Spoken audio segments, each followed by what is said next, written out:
Conta pra gente então um pouco como é que é essa face do agronegócio aqui na Bahia, né? Quais são os principais desafios aqui no estado? Aqui na Bahia, se a gente for analisar por cada região, cada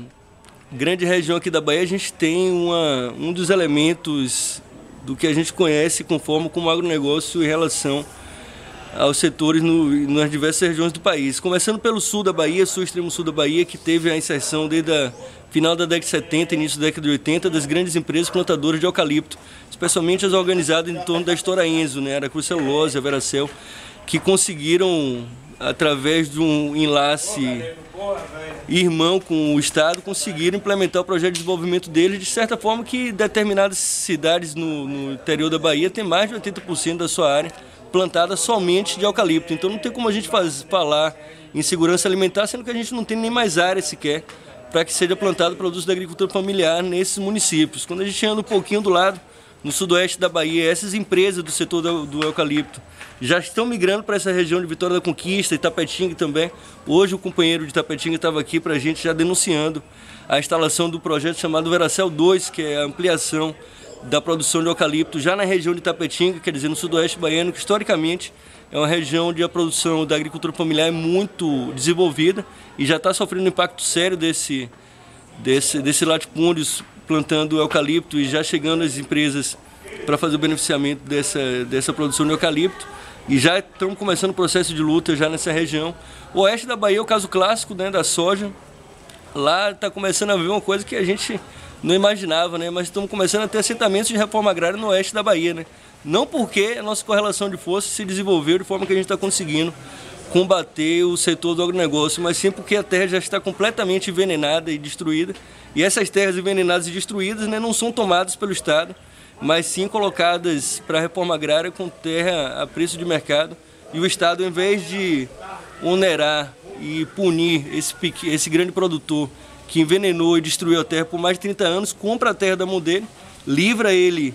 do engodo que aquela terra hoje significa, né? Hoje a gente está vendo já uma expansão da soja que antes era no oeste baiano para o sul do Piauí e sul do Maranhão, e essas terras estão ficando destinadas a que o pequeno campesinato possa estar recuperando elas e colocando as terras agora sim para produzir alimentos e não só para produzir os commodities da soja. Subindo pelo Vale do São Francisco, a companheirada hoje esteve aqui com a gente, hoje ontem, companheirada do Comitê do Vale do São Francisco, a região da fruticultura irrigada já instalada há mais de 20 anos naquela região, destruindo o que a gente conhece, para nós nordestinos, o principal signo de nossa luta e de nossa forma de lidar com a natureza, que é o nosso grande e velho Chico, né, o Rio São Francisco, que está sendo completamente destruído e contaminado. Recentemente, há cerca de 3 meses atrás, tivemos uma mortandade de peixe que ninguém soube explicar, e depois que não souberam explicar, também não quiseram explicar.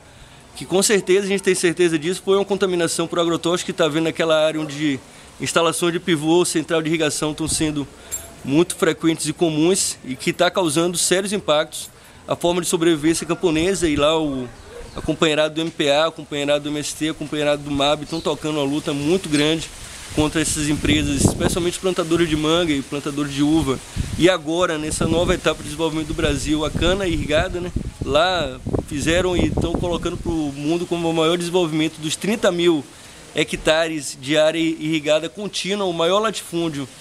de agricultura irrigada contínua do mundo, para plantar unicamente cana-de-açúcar, né, que não fica nada aqui no Brasil. Então a gente está com esse problema grave, que estamos nos organizando em torno dos movimentos sociais e em torno da campanha para a gente conseguir fazer o enfrentamento a esse modelo, né? Se a gente pega a região da Chapada Diamantina, chegando até Salvador, que é onde nasce o principal rio que abastece metade da população baiana, que é o rio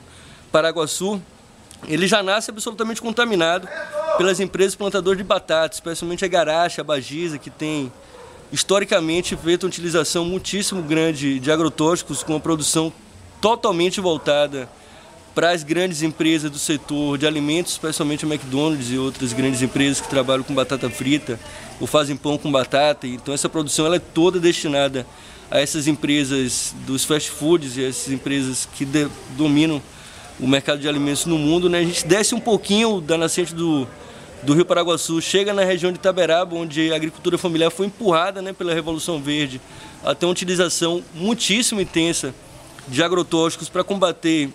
a fusariose, que lá no abacaxi é um problema crônico, porque monocultura ela não consegue regular